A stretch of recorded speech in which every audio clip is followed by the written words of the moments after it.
रहा हूं। दिलीप घोष, आप जा सकते हैं। मैं जानता हूं आपको अगले चैनल में जाना है। बहुत बहुत धन्यवाद, आपने समय निकाला। बंगाल बीजेपी अध्यक्ष हमारे साथ थे। शुद्धो जी, आपको भी लगता है राष्ट्रपति शासन लगेगा, बंगाल बचेगा? कांग्रेस पार्टी का क्या स्टैंड है सर? ऑलरेडी हमारे हमारे जो प्रदेश अध्यक्ष है लोकसभा के कांग्रेस के नेता है अधीर रंजन चौधरी ने कल प्रेस वार्ता सम्मेलन करके बताया कि 355 के तरफ ये जा रही, और हमने सीबीआई मांग भी की। लेकिन मैं बादल देवनाथ के बारे में कोई टिप्पणी करना नहीं चाहता हूं, क्योंकि वो जैसे बात कर रहे हैं वो जीता जागता सबूत है देश के सामने कि टीएमसी पार्टी किस हद तक पहुंच गई। लेकिन मेरा एक कहना, आपने बिल्कुल सटीक पकड़े हैं अमन जी, ये फाइल्स और निंदा मोड कब तक? आदरणीय मोदी जी ने आज देश को संबोधित किया है और इसमें बंगाल के प्रसंग भी लाए हैं। क्या मोदी जी भूल गए, भाजपा के लोग भूल गए कि 2014 में काकुड़गाछी में आके मोदी जी बोले थे कि शारदा केस के ऊपर विचार करेंगे? क्या हुआ 8 साल से? नारदा केस के ऊपर विचार करेंगे? क्या हुआ 5-6 साल से? 8 साल में आपका गाय तस्करी, बालू तस्करी, कोयले तस्करी पर अभिषेक बैनर्जी को दिल्ली बुलाया जाता है। अभिषेक बाहर के कांग्रेस को गाली देके बोलते हैं गोवा में लड़ दे जाएंगे। पहले प्रयाग जी ये तय कर ले कि आपका तृणमूल के साथ रिश्ता क्या है। ऐसा निंदा निंदा खेल खेलेंगे, फिर शुभेंदु अधिकारी जैसे लोगों को अपने पार्टी में लेके, मुकुल रॉय भारती घोष को लेके, जिस भारती घोष मॉडल के अनुसार पुलिस के जरिए गांव की राजनीति को ममता बनर्जी ने कंट्रोल किया है। आपको लगता है? माफी के साथ एक सवाल, आप ठीक कर रहे हैं ये? मैं क्या ठीक कर रहा हूँ? ये आप मौका है ये पॉलिटिक्स का, जो आप पॉलिटिक्स शुरू कर रहे हैं। आपको लगता है ये नारदा शारदा, आपको लगता है ये सही मंच है पॉलिटिक्स का? आज कम से कम उन महिलाओं बच्चों की बात होनी चाहिए। दिलीप जी के बारे में बोल रहा हूँ। अगर वो कार्रवाई करते तो आपका राष्ट्रपति ये आपको लग रहा है कि ये नारदा शारदा 15 लाख नौकरी, ये आज ये मंच है, ये उसकी बात करने का? ये आप ठीक कर रहे हैं? यही है, इन दोनों का खेल यही है। नहीं, आप भी तो वही खेल खेल रहे हैं ना। फिर नारदा शारदा कहां से आ गया? सांसद है, 18 सांसद है भाजपा के बंगाल से। उन्होंने क्या कदम उठाए? शुभेंदु अधिकारी गए और चले आए।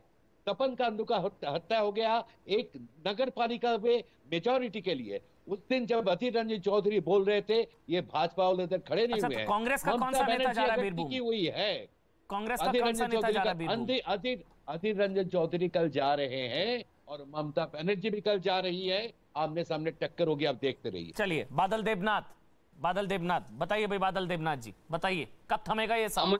अब तो जीत गए ना, बख्श दीजिए ना भाई सबको। देखिए, सुनिए मेरा सवाल है। देखिए, अब बंगाल में ऐसा है तो जिंदा रहना है, टीएमसी में रहना है। मतलब ये है, ये फैक्ट है। बाबुल सुप्रियो सब आ गए इधर, मतलब पता है, सबको पता है। वरना क्या होता बंगाल में 200 कार्यकर्ता मार दिए। तो ये अब जीत तो गए, बस करिए ना, खत्म करिए अब भाई। जीत गए ना, अब बात खत्म। आप जैसे बोलते हैं ना नेशनल चैनल पर, और बहुत सारे लोग हैं जो नेशनल जब बंगाली का जब बदनाम करते हैं। दुख होता है इस बात के लिए, जो भाजपा के कार्यकर्ता यहाँ पर बैठे थे। दिलीप दा ऑल इंडिया वाइस प्रेसिडेंट है, खुद यहाँ पर बैठे बैठे झूठ बोल के चले गए। और यही दिलीप दा 2-3 साल से 2021 इलेक्शन से पहले कैसे पूरे बंगाल में हिंसा फैलाया, और इसको मारेगा, उसको पीटेगा, इसको शमशान में भेजेगा, कितना कुछ कहा दिलीप दा। और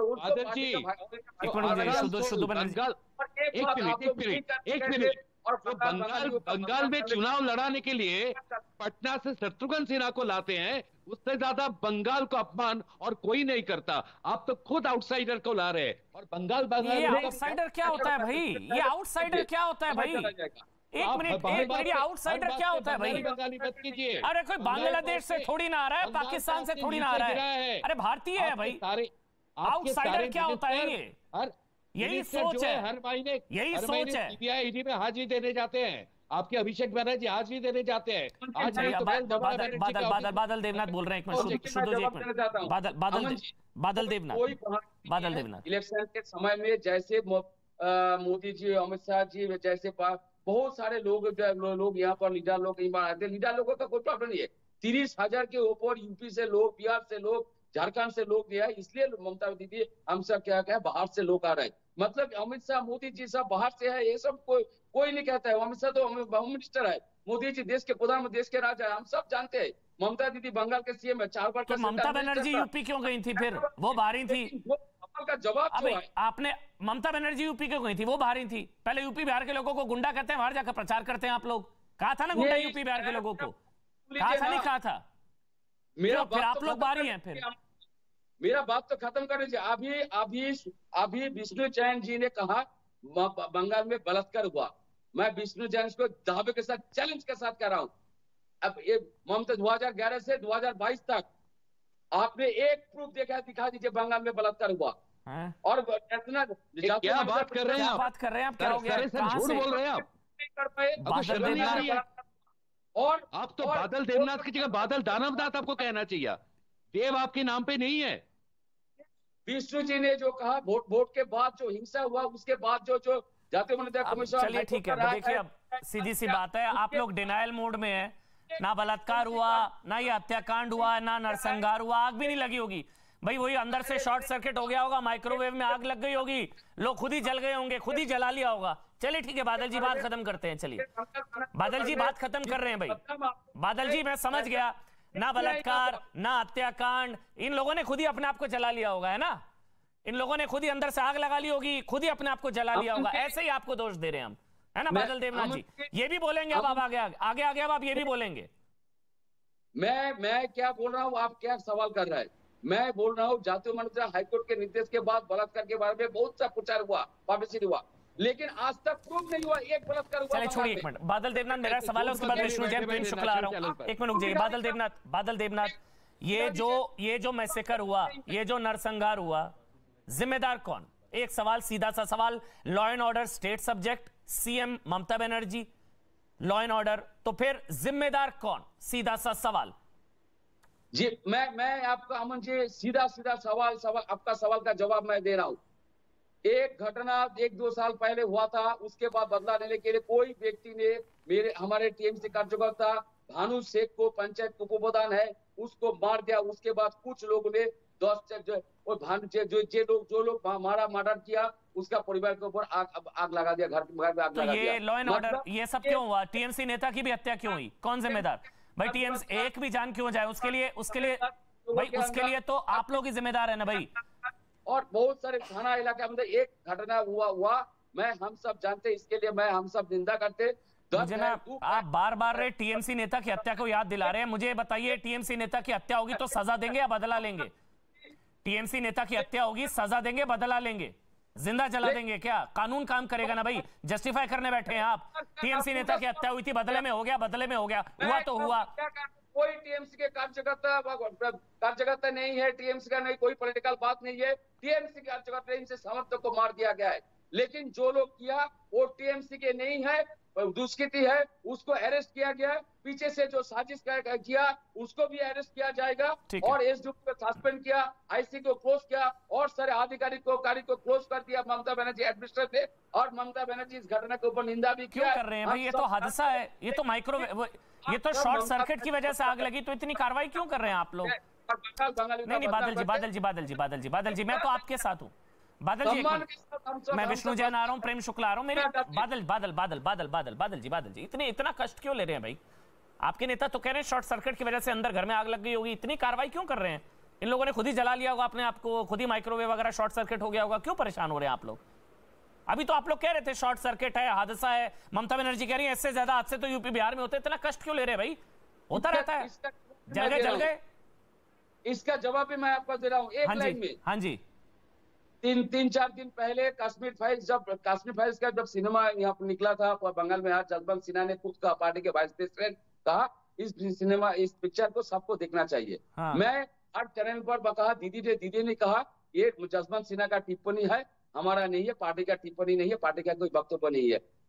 अनुब्रत मंडल जिला अध्यक्ष क्या किया मुझे पता नहीं, मैं नहीं देखा, लेकिन फॉरेंसिक टीम ममता बनर्जी ने भेजा, सीट गठन किया, फॉरेंसिक रिपोर्ट वहां पर जांच चल रहा है। फॉरेंसिक रिपोर्ट में जो रिपोर्ट आएगा वही report Mamata Banerjee home minister पक्ष से और पार्टी के पक्ष से आप लोगों के सामने रखा जाएगा। नहीं, ये बयान इससे ज्यादा तो यूपी बिहार में होता है।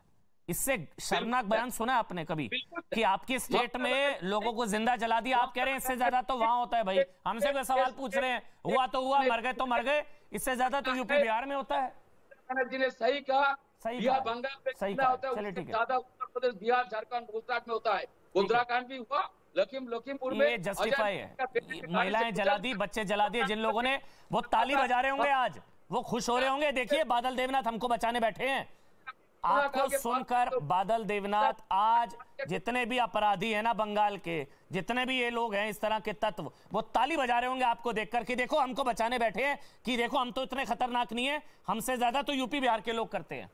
ताली बजा रहे होंगे वो। आज आप उनके वकील बनकर बैठे हैं, आज आप उनके वकील बनकर बैठे हैं।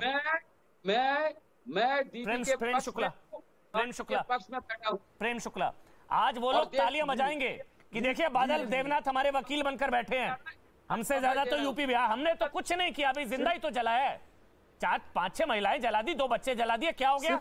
बादल देवनाथ है तो सही बचाने के लिए, क्या हो गया? क्या बड़ी बात है भाई? इससे ज्यादा तो यूपी बिहार में होता है, इससे ज्यादा शर्मनाक और घटिया बयान नहीं सुना मैंने आज तक। प्रेम शुक्ला, अमन जी बात सिर्फ बादल देवनाथ तक होती तो भी गनीमत थी।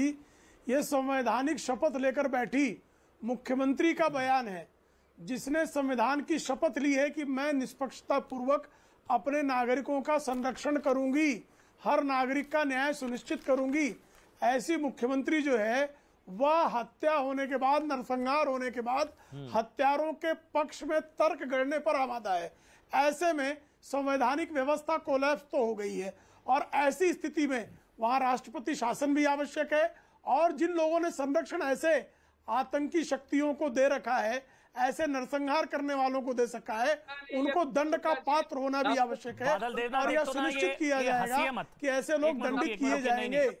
बादल देवनाथ, एक तो ये दांत मत दिखाइए आप, और ये हंसिए मत, ये अपनी बत्तीसी मत दिखाइए, और ये मुस्कुराइए मत, हंसिए मत। लोगों की जानें चली गई हैं, हाँ फंस रहे हैं डिबेट में बैठकर।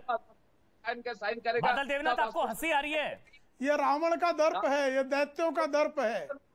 पहले आपको जानना चाहिए, एक पॉलिटिकल लीडर है, आप जान लीजिए। इस तरह का अट्टहास कोई जो है आसुरी शक्तियां ही कर सकती है, जिसमें मानवता का रंच मात्र भी लेश होगा, वो ऐसी घटनाओं पर, ऐसी हत्या, ऐसे नरसंहारों पर बिल्कुल जो है वो अट्टहास नहीं कर सकता। ऐसे नरसंहारों पर दैत्य वृत्ति के लोग ही अट्टहास कर सकते हैं, और इनकी वृत्ति प्रकट हो रही है कि जिहादी शक्तियां किस तरह से सत्तासीन हो गई हैं, वो किस तरह से लोकतंत्र का मर्दन कर रही हैं, किस तरह से संवैधानिक व्यवस्था को ढहा रही है। ऐसे लोगों को सत्ता में बैठने का कोई अधिकार नहीं है, और संविधान के मुताबिक ऐसे लोगों को निश्चित तौर पर दंडित किए जाने की आवश्यकता है, और केंद्र सरकार यह सुनिश्चित करेगी किसी भी अपराधी को हम बचने नहीं देंगे।